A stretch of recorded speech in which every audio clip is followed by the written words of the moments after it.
महाविकास आघाडीमध्ये माजी विरोधी पक्षनेते विजय वडेट्टीवार यांनी बॉम्ब टाकला आहे। त्यांचं असं म्हणणं आहे की महाविकास आघाडीच्या जागा वाटपात झालेला घोळ यामागे काही षडयंत्र आहे का, अशी त्यांनी शंका किंवा संशय उपस्थित केले। त्यांचं असं म्हणणं आहे की जे जागा वाटप 2 दिवसात व्हायला हवं होतं त्यासाठी 20 दिवस लावले गेले आणि यात सगळा घोळ घातला गेला, विनाकारण वेळ वाया घालवला गेला। हे आमच्या सगळ्यांचंच म्हणणं आहे की जागा वाटपाची प्रोसेस ज्या पद्धतीनं लांबली गेली त्याची गरज नव्हती आणि ती का कोणामुळे आणि कशी लांबली हे बहुतेक विजय वडेट्टीवार यांना माहीत असावं। माननीय शरद पवार साहेब असतील, जयंतराव पाटील असतील, आम्ही सगळे असू शिवसेनेचे, शेवटच्या अर्ज भरण्याच्या शेवटच्या दिवसापर्यंत जागा वाटप संपलेलं नव्हतं हे सत्य।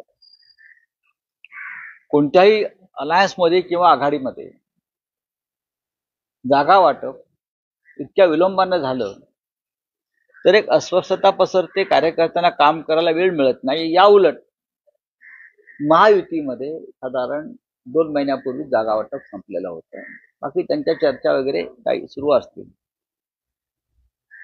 विजय वडेट्टीवार यांची जी वेदना आहे ती संपूर्ण महाविकास आघाडीची वेदना आहे।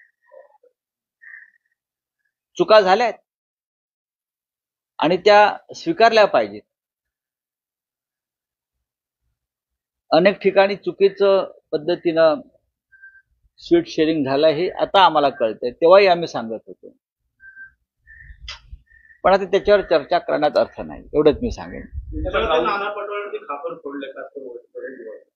नाना पटोले आणि तुमचा काय वाद सुरू होता जागा वाटपाचा? नक्कीच वाद सुरू होता। वाद म्हणजे त्या पद्धतीचा वाद नव्हता। काँग्रेसला जास्त जागा हव्या होत्या आणि काँग्रेसला सगळ्यात कमी जागा मिळाल्या, म्हणजे जिंकून आल्या। आम्ही 20 जागा जिंकलो, पण आता त्याच्यामध्ये कशा करता वाद करायचा? जागा वाटपाला विलंब झाला हाच मुद्दा आहे। जागा वाटपाला विलंब झाला आणि त्या जागा वाटपामध्ये मिस्टर वडेट्टीवार सुद्धा होतेच की। विदर्भातल्या काही जागा वडेट्टीवारांनी सोडल्या असत्या काँग्रेस, राष्ट्रवादी किंवा शिवसेनेला, तर फार बरं झालं असतं। ज्या जागा ते हरलेले आहेत आत्ता या क्षणी, उदाहरणार्थ चंद्रपूरची एक जागा आहे, मला मतदारसंघ आठवतो, किशोर जोरगेवार ते अपक्ष आमदार होते, ते राष्ट्रवादी काँग्रेस पक्षाकडून शरद पवारांच्या लढायला तयार होते, त्यांनी तसं पत्र दिलं। ती जिंकणारी जागा होती। जयंतराव पाटील किंवा जितेंद्र आव्हाड, माननीय शरद पवार साहेब, अनिल देशमुख हे वारंवार समजवत होते की किशोर जोरगेवार हे जिंकणारे उमेदवार आहेत, ते आमच्याकडनं लढतायत, ती जागा तुम्ही सोडा। पण त्या जागेवरती 17 दिवस घोळ घातला, हे मी आत्ता सांगतो तुम्हाला, आणि ती जागा शेवटी राष्ट्रवादी काँग्रेसला मिळाली नाही आणि किशोर जोरगेवार भाजपात गेले आणि जिंकून आले। अशा अनेक जागा आहेत। काही लोकांना वाटत होतं की आता फक्त आम्हीच जिंकू, आम्हाला जास्त जागा मिळायला पाहिजेत, देशातलं वातावरण बदललं आहे वगैरे वगैरे वगैरे। पण आमचं असं म्हणणं होतं आपण एकत्र काळजीपूर्वक लढलं पाहिजे। समोर आव्हान मोठं आहे। लोकसभा निवडणुकीतला विजय वेगळा आहे, त्यानंतर लोकसभा निवडणुकीतल्या आपल्या विजयानंतर समोरचा जो सत्ताधारी पक्ष आहे तो सावध झालेला आहे। त्याच्यामुळे आपल्याला जागा वाटपामध्ये आमचं तुमचं न करता एकत्रित आपण जागा लढू, आणि याला सगळेच जबाबदार आहेत, पण राऊतसाहेब, एक प्रश्न आहे की विदर्भात जागा वाटपाच्या मुद्द्यावर महाराष्ट्रातल्या गोष्टी ज्या आता अगदीच सांगायचं तर कोल्हापूर उत्तरची जागा आम्ही फार आग्रहानं मागत होतो, जो शिवसेनेनं 6 वेळा जिंकलेली जागा आहे। ही जागा जर आमच्याकडे आली असती तर आम्ही नक्की जिंकलो असतो। अशा अनेक जागा आहेत। काही ठिकाणी वाटत होतं आम्ही राष्ट्रवादी काँग्रेस जिंकेल, पुढे काँग्रेस जिंकेल, पण त्या संदर्भात सकारात्मक चर्चा काही वेळेला होऊ शकली नाही। प्रत्येकाला आपापल्या जागा हव्या होत्या आणि कोणाला तरी सर्वाधिक जागा लढून राज्याचं मुख्यमंत्रीपद हवं होतं किंवा अजून काय असेल, आणि काँग्रेसच्या केंद्रीय समितीनं म्हणावं तसा हस्तक्षेप केला नाही, जो करायला पाहिजे. महाराष्ट्रासारखं राज्य महाविकास आघाडीच्या हातून जाणं ही या राज्यासाठी दुर्घटना आहे. राऊतसाहेब, शरद पवार यांचीही नाराजी समोर येते आहे. त्यांचं असं म्हणणं की महाविकास आघाडीतील समन्वय अभाव यामुळे सगळं होते आणि विधानसभा निवडणुकीच्या निकालानंतरही दीर्घकाळ झाले महाविकास आघाडीची बैठक झाली. हे खरं आहे. हे खरं आहे की जसं इंडिया आघाडीच्या बाबतीमध्ये तेजस्वी यादव असतील, ममता बॅनर्जी असतील, केजरीवाल असतील, अखिलेश यादव असतील, त्यांनी जी भूमिका मांडली की लोकसभा निवडणुकीनंतर इंडिया आघाडीची बैठकच झाली नाही, जी व्हायला हवी होती. जसं महाराष्ट्रामध्ये विधानसभेच्या निकालानंतर 3 पक्षात अजिबात समन्वय राहिला नाही, सत्य. तो जर नाही राहिला तर भविष्यामध्ये त्याची किंमत सगळ्यांना मोजावी लागेल. नाही, पण आता इंडिया अलायन्स ज्या पद्धतीने मार्गक्रमण करत आहे, काँग्रेस वगळता सगळेच नेते असं म्हणतात की इंडिया अलायन्स आता विसर्जित करा, कारण की लोकसभा निवडणुकीपुरती मर्यादित. हे खरं आहे की लोकसभा निवडणुकीसाठीच इंडिया अलायन्सची चर्चा किंवा स्थापना झाली. कुठेही विधानसभेला त्याचा फारसा प्रभाव पडला नाही. प्रत्येक जण आपापलंच घोडं दामटवत राहिलं, हे सत्य आहे. त्याच्यामुळे आता इंडिया आघाडी असेल, महाविकास आघाडी असेल किंवा इतर राज्यातला अलायन्स असेल, त्या संदर्भात लोकांनी वेगळ्या भूमिका घ्यायला सुरुवात केली आहे. आणि त्याला जबाबदार कोण, याची जबाबदारी कोणी घ्यायची? आम्ही असं म्हणतो की काँग्रेस पक्ष देशातला मोठा पक्ष आहे, त्यांचे 100वर खासदार आहेत. काँग्रेस पक्षाने पुढाकार घेतला पाहिजे सगळ्यांना एकत्र ठेवण्यासाठी. आम्ही सगळे रिजनल पार्टीज आहोत, प्रादेशिक पक्ष आहोत. आमच्या आघाडीमध्ये राष्ट्रीय पक्ष हा काँग्रेस पक्ष आहे. लोकसभेत आणि राज्यसभेत काँग्रेस पक्षाचे विरोधी पक्षनेते आहेत. 100वर खासदार त्यांचे दोन्ही ठिकाणी आहेत. साधारण जबाबदारी त्यांची आहे सगळ्यांना एकत्र ठेवण्याची आणि टिकवण्याची. पण राऊतसाहेब, तुम्हाला असं वाटतं का की आता वेळ आलेली आहे इंडिया अलायन्स किंवा महाविकास आघाडी विसर्जित करावी? नाही, विसर्जित हा फार टोकाचा विषय झाला. याच्यात काय दुरुस्ती करता येईल का या संदर्भात विचार केला. ज्या चुका होत्या किंवा झाल्यात त्या संदर्भात आपल्याला काही, ज्याला आपण दुरुस्तीच म्हणतो, किंवा काही वेगळा विचार करू शकतो, सुधारणा करू शकतो का, तर तो व्हायला पाहिजे. तर महाविकास आघाडी संदर्भात अमोल कोल्हेंनी ज्या पद्धतीचं वक्तव्य केलेलं होतं, काँग्रेसची मोडलेली पाठ सरळ होत नाही, तुमच्याकडे गोष्टीतून जागी झालेली नाही. तर शरद पवार आता एकमेव असे नेते राहिलेले आहेत. तर बचेंगे तो और भी लढेंगे असं त्यांनी वक्तव्य केलं होतं. महाराष्ट्रामध्ये बचेंगे तो और भी लढेंगे ही भूमिका कायम शिवसेनेने घेतलेली आहे. काँग्रेस पक्षाने पुढाकार घेतला पाहिजे सगळ्यांना एकत्र ठेवण्यासाठी. आम्ही सगळे रिजनल पार्टीज आहोत, प्रादेशिक पक्ष आहोत. आमच्या आघाडीमध्ये राष्ट्रीय पक्ष हा काँग्रेस पक्ष आहे. लोकसभेत आणि राज्यसभेत काँग्रेस पक्षाचे विरोधी पक्षनेते आहेत. 100वर खासदार त्यांचे दोन्ही ठिकाणी आहेत. साधारण जबाबदारी त्यांची आहे सगळ्यांना एकत्र ठेवण्याची आणि टिकवण्याची. पण राऊतसाहेब, तुम्हाला असं वाटतं का की आता वेळ आलेली आहे इंडिया अलायन्स किंवा महाविकास आघाडी विसर्जित करावी? नाही, विसर्जित हा फार टोकाचा विषय झाला. याच्यात काय दुरुस्ती करता येईल का या संदर्भात विचार केला.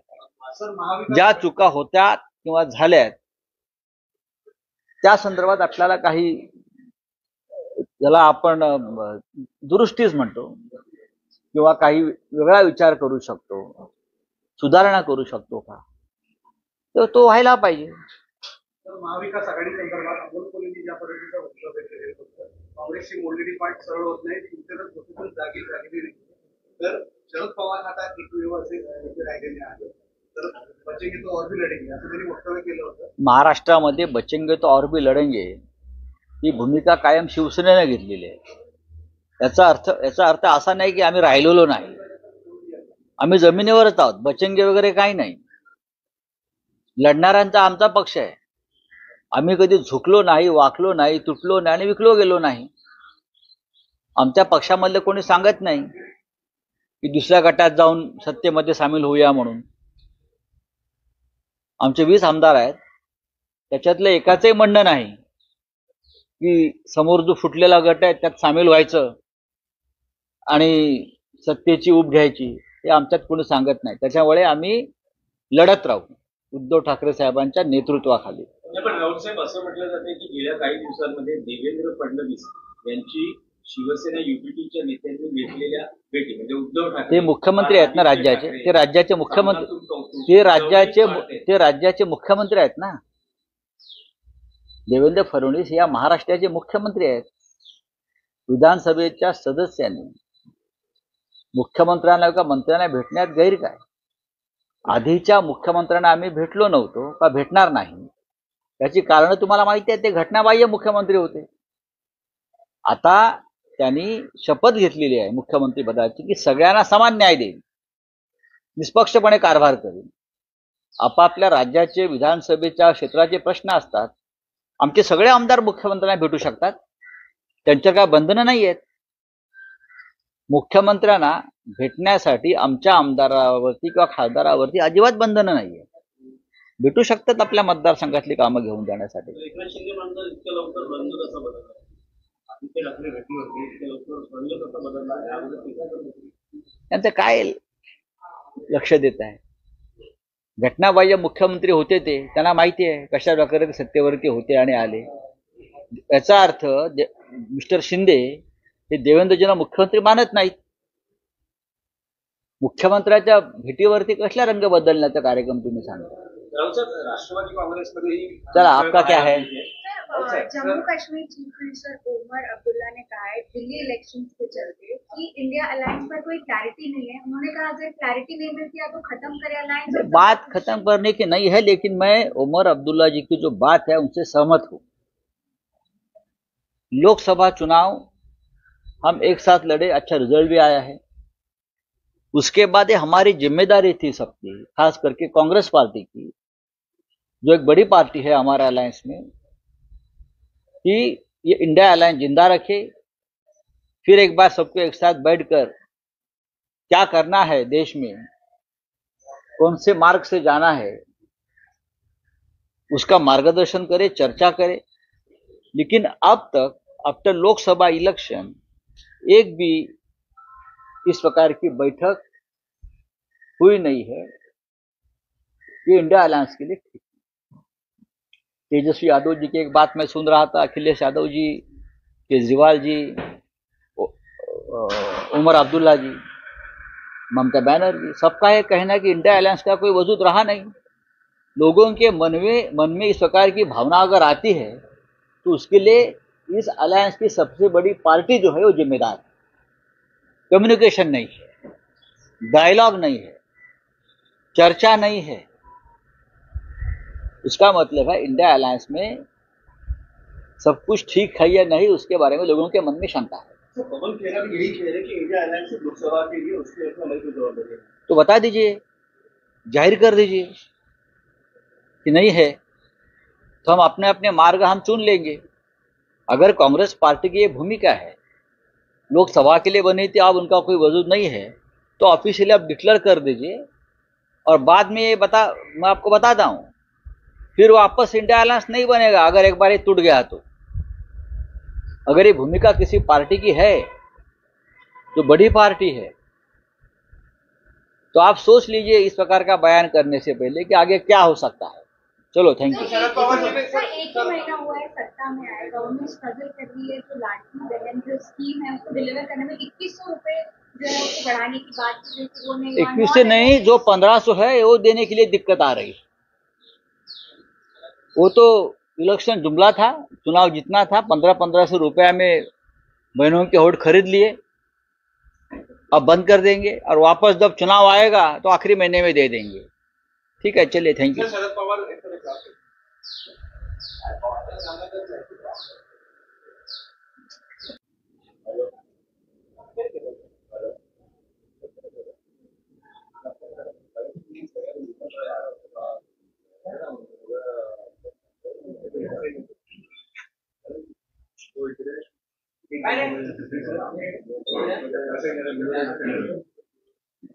क्या है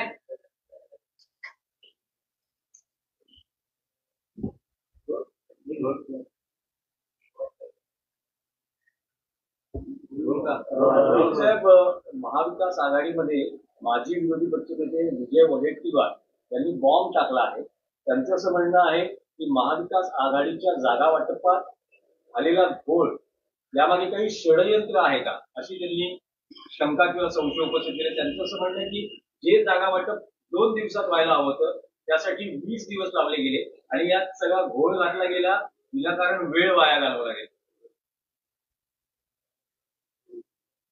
हे आमच्या सगळ्यांचंच म्हणणं आहे की जागा वाटपाची प्रोसेस ज्या पद्धतीनं लांबली गेली त्याची गरज नव्हती. आणि ती का, कोणामुळे आणि कशी लांबली हे बहुतेक विजय वडेट्टीवारांना माहीत असावं. माननीय शरद पवार साहेब असतील, जयंतराव पाटील असतील, आम्ही सगळे असू शिवसेनेचे, शेवटच्या अर्ज भरण्याच्या शेवटच्या दिवसापर्यंत जागा वाटप संपलेलं नव्हतं, हे सत्य. कोणत्याही अलायन्समध्ये किंवा आघाडीमध्ये जागा वाटप इतक्या विलंबानं झालं तर एक अस्वस्थता पसरते, कार्यकर्त्यांना काम करायला वेळ मिळत नाही. या उलट महायुतीमध्ये साधारण 2 महिन्यापूर्वी जागा वाटप संपलेलं होतं. बाकी त्यांच्या चर्चा वगैरे काही सुरू असतील. विजय वडेट्टीवार यांची जी वेदना आहे ती संपूर्ण महाविकास आघाडीची वेदना आहे. चुका झाल्यात आणि त्या स्वीकारल्या पाहिजेत. अनेक ठिकाणी चुकीचं पद्धतीनं सीट शेअरिंग झालं हे आता आम्हाला कळतंय, तेव्हाही आम्ही सांगत होतो. पण आता त्याच्यावर चर्चा करण्यात अर्थ नाही, एवढंच मी सांगेन. नाना पटोले खापर फोडले का? नाना पटोले आणि माझा काय तुमचा वाद सुरू होता जागा नक्कीच वाद सुरू होता. वाद म्हणजे त्या पद्धतीचा वाद नव्हता. काँग्रेसला जास्त जागा हव्या होत्या आणि काँग्रेसला सगळ्यात कमी जागा मिळाल्या, म्हणजे जिंकून आल्या. आम्ही 20 जागा जिंकलो, पण आता त्याच्यामध्ये कशा करता वाद करायचा? जागा वाटपाला विलंब झाला हाच मुद्दा आहे. जागा वाटपाला विलंब झाला आणि त्या जागा वाटपामध्ये मिस्टर वडेट्टीवार सुद्धा होतेच की. विदर्भातल्या काही जागा वडेट्टीवारांनी सोडल्या असत्या काँग्रेस, राष्ट्रवादी किंवा शिवसेनेला, तर फार बरं झालं असतं. ज्या जागा ते हरलेले आहेत आता या क्षणी. उदाहरणार्थ चंद्रपूरची एक जागा आहे, मला मतदारसंघ आठवतो, किशोर जोरगेवार या पक्ष आमदार होते. ते राष्ट्रवादी काँग्रेस पक्षाकडून शरद पवारांच्या लढायला तयार होते. त्यांनी तसं पत्र दिलं. ती जिंकणारी जागा होती. जयंतराव पाटील किंवा जितेंद्र आव्हाड, माननीय शरद पवार साहेब, अनिल देशमुख हे वारंवार समजवत होते की किशोर जोरगेवार हे जिंकणारे उमेदवार आहेत, ते आमच्याकडनं लढतायत, ती जागा तुम्ही सोडा. पण त्या जागेवरती 17 दिवस घोळ घातला, हे मी आत्ता सांगतो तुम्हाला. आणि ती जागा शेवटी राष्ट्रवादी काँग्रेसला मिळाली नाही आणि किशोर जोरगेवार भाजपात गेले आणि जिंकून आले. अशा अनेक जागा आहेत. काही लोकांना वाटत होतं की आता फक्त आम्हीच जिंकू, आम्हाला जास्त जागा मिळायला पाहिजे, देशातलं वातावरण बदललं आहे वगैरे वगैरे वगैरे. पण आमचं असं म्हणणं होतं आपण एकत्र काळजीपूर्वक लढलं पाहिजे. समोर आव्हान मोठं आहे. लोकसभा निवडणुकीतला विजय वेगळा आहे, त्यानंतर लोकसभा निवडणुकीतल्या आपल्या विजयानंतर समोरचा जो सत्ताधारी पक्ष आहे तो सावध झालेला आहे. त्याच्यामुळे आपल्याला जागा वाटपामध्ये आमचं तुमचं न करता एकत्रित आपण जागा लढू. आणि याला सगळेच जबाबदार आहेत. पण रामचंद, एक प्रश्न आहे की विदर्भात जागा वाटपाच्या मुद्द्यावर महाराष्ट्रातल्या गोष्टी ज्या लांबली. आता अगदीच सांगायचं तर कोल्हापूर उत्तरची जागा आम्ही फार आग्रहानं मागत होतो, जो शिवसेनेनं 6 वेळा जिंकलेली जागा आहे. ही जागा जर आमच्याकडे आली असती तर आम्ही नक्की जिंकलो असतो. अशा अनेक जागा आहेत. काही ठिकाणी वाटत होतं आम्ही राष्ट्रवादी काँग्रेस जिंकेल, पुढे काँग्रेस जिंकेल, पण त्या संदर्भात सकारात्मक चर्चा काही वेळेला होऊ शकली नाही. प्रत्येकाला आपापल्या जागा हव्या होत्या आणि कोणाला तरी सर्वाधिक जागा लढून राज्याचं मुख्यमंत्रीपद हवं होतं किंवा अजून काय असेल, आणि काँग्रेसच्या केंद्रीय समितीनं म्हणावं तसा हस्तक्षेप केला नाही, जो करायला पाहिजे. महाराष्ट्रासारखं राज्य महाविकास आघाडीच्या हातून जाणं ही या राज्यासाठी दुर्घटना आहे. राऊतसाहेब, शरद पवार यांचीही नाराजी समोर येते आहे. त्यांचं असं म्हणणं आहे की महाविकास आघाडीतील समन्वय अभाव यामुळे सगळं होतंय आणि विधानसभा निवडणुकीच्या निकालानंतरही दीर्घकाळ झाले महाविकास आघाडीची बैठक झाली. हे खरं आहे, हे खरं आहे की जसं इंडिया आघाडीच्या बाबतीमध्ये तेजस्वी यादव असतील, ममता बॅनर्जी असतील, केजरीवाल असतील, अखिलेश यादव असतील, त्यांनी जी भूमिका मांडली आहे की लोकसभा निवडणुकीनंतर इंडिया आघाडीची बैठकच झाली नाही, जी व्हायला हवी होती. तसं महाराष्ट्रामध्ये विधानसभेच्या निकालानंतर 3 पक्षात अजिबात समन्वय राहिला नाही, सत्य. तो जर नाही राहिला तर भविष्यामध्ये त्याची किंमत सगळ्यांना मोजावी लागेल. नाही, पण आता इंडिया अलायन्स ज्या पद्धतीने मार्गक्रमण करत आहे, काँग्रेस वगळता सगळेच नेते असं म्हणतात की इंडिया अलायन्स आता विसर्जित करा, कारण की लोकसभा निवडणुकीपुरती मर्यादित. हे खरं आहे की लोकसभा निवडणुकीसाठीच इंडिया अलायन्सची चर्चा किंवा स्थापना झाली. कुठेही विधानसभेला त्याचा फारसा प्रभाव पडला नाही. प्रत्येक जण आपापलंच घोडं दामटवत राहिलं, हे सत्य आहे. त्याच्यामुळे आता इंडिया आघाडी असेल, महाविकास आघाडी असेल किंवा इतर राज्यातला अलायन्स असेल, त्या संदर्भात लोकांनी वेगळ्या भूमिका घ्यायला सुरुवात केली आहे. आणि त्याला जबाबदार कोण, याची जबाबदारी कोणी घ्यायची? आम्ही असं म्हणतो की काँग्रेस पक्ष देशातला मोठा पक्ष आहे, त्यांचे 100वर खासदार आहेत. काँग्रेस पक्षाने पुढाकार घेतला पाहिजे सगळ्यांना एकत्र ठेवण्यासाठी. आम्ही सगळे रिजनल पार्टीज आहोत, प्रादेशिक पक्ष आहोत. आमच्या आघाडीमध्ये राष्ट्रीय पक्ष हा काँग्रेस पक्ष आहे. लोकसभेत आणि राज्यसभेत काँग्रेस पक्षाचे विरोधी पक्षनेते आहेत. 100वर खासदार त्यांचे दोन्ही ठिकाणी आहेत. साधारण जबाबदारी त्यांची आहे सगळ्यांना एकत्र ठेवण्याची आणि टिकवण्याची. पण राऊतसाहेब, तुम्हाला असं वाटतं का की आता वेळ आलेली आहे इंडिया अलायन्स किंवा महाविकास आघाडी विसर्जित करावी? नाही, विसर्जित हा फार टोकाचा विषय झाला. याच्यात काय दुरुस्ती करता येईल का या संदर्भात विचार केला. ज्या चुका होत्या किंवा झाल्यात त्या संदर्भात आपल्याला काही, ज्याला आपण दुरुस्तीच म्हणतो, किंवा काही वेगळा विचार करू शकतो, सुधारणा करू शकतो का, तर तो व्हायला पाहिजे. तर महाविकास आघाडी संदर्भात अमोल कोल्हेंनी ज्या पद्धतीचं वक्तव्य केलेलं होतं, काँग्रेसची मोडलेली पाठ सरळ होत नाही, तुमच्याकडे स्वतंत्र जागी झालेली नाही. तर शरद पवार आता एकमेव असे राहिलेले आहेत. तर बचेंगे तो और भी लढेंगे असं त्यांनी वक्तव्य केलं होतं. महाराष्ट्रामध्ये बचेंगे तो और भी लढेंगे ही भूमिका कायम शिवसेनेने घेतलेली आहे. काँग्रेस पक्षाने पुढाकार घेतला पाहिजे सगळ्यांना एकत्र ठेवण्यासाठी. आम्ही सगळे रिजनल पार्टीज आहोत, प्रादेशिक पक्ष आहोत. आमच्या आघाडीमध्ये राष्ट्रीय पक्ष हा काँग्रेस पक्ष आहे. लोकसभेत आणि राज्यसभेत काँग्रेस पक्षाचे विरोधी पक्षनेते आहेत.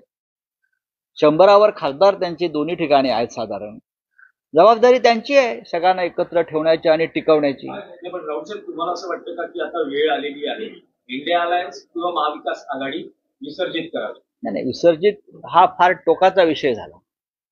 याच्यात काय दुरुस्ती करता येईल का या संदर्भात विचार केला. ज्या चुका होत्या किंवा झाल्यात त्या संदर्भात आपल्याला काही, ज्याला आपण दुरुस्तीच म्हणतो, किंवा काही वेगळा विचार करू शकतो, सुधारणा करू शकतो का, तर तो व्हायला पाहिजे. तर महाविकास आघाडी संदर्भात अमोल कोल्हेंनी ज्या पद्धतीचं वक्तव्य केलेलं होतं, काँग्रेसची मोडलेली पाठ सरळ होत नाही, तुमच्याकडे स्वतंत्र जागी झालेली नाही. तर शरद पवार आता एकमेव असे राहिलेले आहेत. तर बचेंगे तो और भी लढेंगे असं त्यांनी वक्तव्य केलं होतं. महाराष्ट्रामध्ये बचेंगे तो और भी लढेंगे ही भूमिका कायम शिवसेनेने घेतलेली आहे. याचा अर्थ असा नाही की आम्ही राहिलेलो नाही. आम्ही जमिनीवरच आहोत. बचेंगे वगैरे काही नाही. लढणाऱ्यांचा आमचा पक्ष आहे. आम्ही कधी झुकलो नाही, वाकलो नाही, तुटलो नाही आणि विकलो गेलो नाही. आमच्या पक्षामधले कोणी सांगत नाही की दुसऱ्या गटात जाऊन सत्तेमध्ये सामील होऊया म्हणून. आमचे 20 आमदार आहेत, त्याच्यातलं एकाचंही म्हणणं नाही की समोर जो फुटलेला गट आहे त्यात सामील व्हायचं आणि सत्तेची ऊब घ्यायची. हे आमच्यात कोणी सांगत नाही. त्याच्यामुळे आम्ही लढत राहू उद्धव ठाकरे साहेबांच्या नेतृत्वाखाली.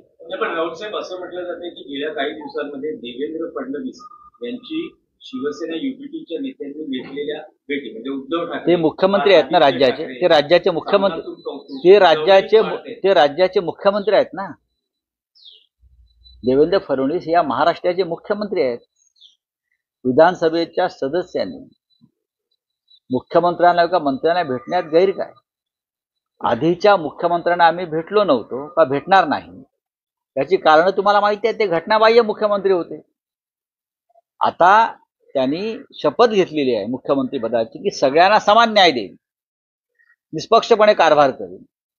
आपापल्या राज्याचे विधानसभेच्या क्षेत्राचे प्रश्न असतात. आमचे सगळे आमदार मुख्यमंत्र्यांना भेटू शकतात, त्यांच्यावर काय बंधनं नाही आहेत. मुख्यमंत्र्यांना भेटण्यासाठी आमच्या आमदारावरती किंवा खासदारावरती अजिबात बंधनं नाही आहेत. भेटू शकतात आपल्या मतदारसंघातली कामं घेऊन जाण्यासाठी. एकनाथ शिंदे म्हणतात इतक्या लवकर बंद कसं बदलणार, आदित्य ठाकरे भेटली होती इतक्या लवकर बंद कसं बदलणार यामध्ये टीका करत होती. त्यांचं काय लक्ष देत आहे. घटनाबाह्य मुख्यमंत्री होते ते, त्यांना माहिती आहे कशा प्रकारे सत्तेवरती होते आणि आले. याचा अर्थ मिस्टर शिंदे हे देवेंद्रजींना मुख्यमंत्री मानत नाहीत. मुख्यमंत्र्याच्या भेटीवरती कसला रंग बदलण्याचा कार्यक्रम तुम्ही सांगता. राष्ट्रवादी कांग्रेसमध्ये चला आपका क्या है. जम्मू कश्मीर चीफ मिनिस्टर ओमर अब्दुल्ला ने कहा है दिल्ली इलेक्शंस के चलते कि इंडिया अलायंस पर कोई क्लैरिटी नहीं है. उन्होंने कहा अगर क्लैरिटी नहीं मिलती है तो खत्म करें अलायंस. बात खत्म करने की नहीं है, लेकिन मैं ओमर अब्दुल्ला जी की जो बात है उनसे सहमत हूं. लोकसभा चुनाव हम एक साथ लड़े, अच्छा रिजल्ट भी आया है. उसके बाद ये हमारी जिम्मेदारी थी सबकी, खास करके कांग्रेस पार्टी की, जो एक बड़ी पार्टी है हमारा अलायंस में, कि ये इंडिया अलायंस जिंदा रखे. फिर एक बार सबको एक साथ बैठकर क्या करना है देश में, कौन से मार्ग से जाना है, उसका मार्गदर्शन करे, चर्चा करे. लेकिन अब तक आफ्टर लोकसभा इलेक्शन एक भी इस प्रकार की बैठक हुई नहीं है. ये इंडिया अलायंस के लिए ठीक. तेजस्वी यादव जी की एक बात मैं सुन रहा था, अखिलेश यादव जी, केजरीवाल जी, उमर अब्दुल्ला जी, ममता बनर्जी, सबका ये कहना कि इंडिया अलायंस का कोई वजूद रहा नहीं. लोगों के मन में इस प्रकार की भावना अगर आती है तो उसके लिए इस अलायंस की सबसे बड़ी पार्टी जो है वो जिम्मेदार है. कम्युनिकेशन नहीं है, डायलॉग नहीं है, चर्चा नहीं है. इसका मतलब है इंडिया अलायंस में सब कुछ ठीक है या नहीं उसके बारे में लोगों के मन में शंका है. तो कमल खेरा भी यही कह रहे कि इंडिया अलायंस लोकसभा के लिए उसके अपना नहीं जवाबदारी है. तो बता दीजिए, जाहिर कर दीजिए कि नहीं है, तो हम अपने अपने मार्ग हम चुन लेंगे. अगर कांग्रेस पार्टी की ये भूमिका है, लोकसभा के लिए बनी थी, अब उनका कोई वजूद नहीं है, तो ऑफिशियली आप डिक्लेयर कर दीजिए. और बाद में ये मैं आपको बताता हूं, फिर वापस इंडिया अलायंस नहीं बनेगा अगर एक बार ये टूट गया तो. अगर ये भूमिका किसी पार्टी की है जो बड़ी पार्टी है, तो आप सोच लीजिए इस प्रकार का बयान करने से पहले कि आगे क्या हो सकता है. चलो, थैंक यू. शरद पवार जी ने एक ही महीना हुआ है सत्ता में आए, गवर्नमेंट स्ट्रगल कर रही है. जो लाडली बहन जो स्कीम है उसको डिलीवर करने में 2100 रुपए जो है उसको बढ़ाने की बात की गई थी, वो नहीं. 21 से नहीं, जो 1500 है वो देने के लिए दिक्कत आ रही. वो तो इलेक्शन जुमला था, चुनाव जीतना था. 1500 रुपया में बहनों के वोट खरीद लिए.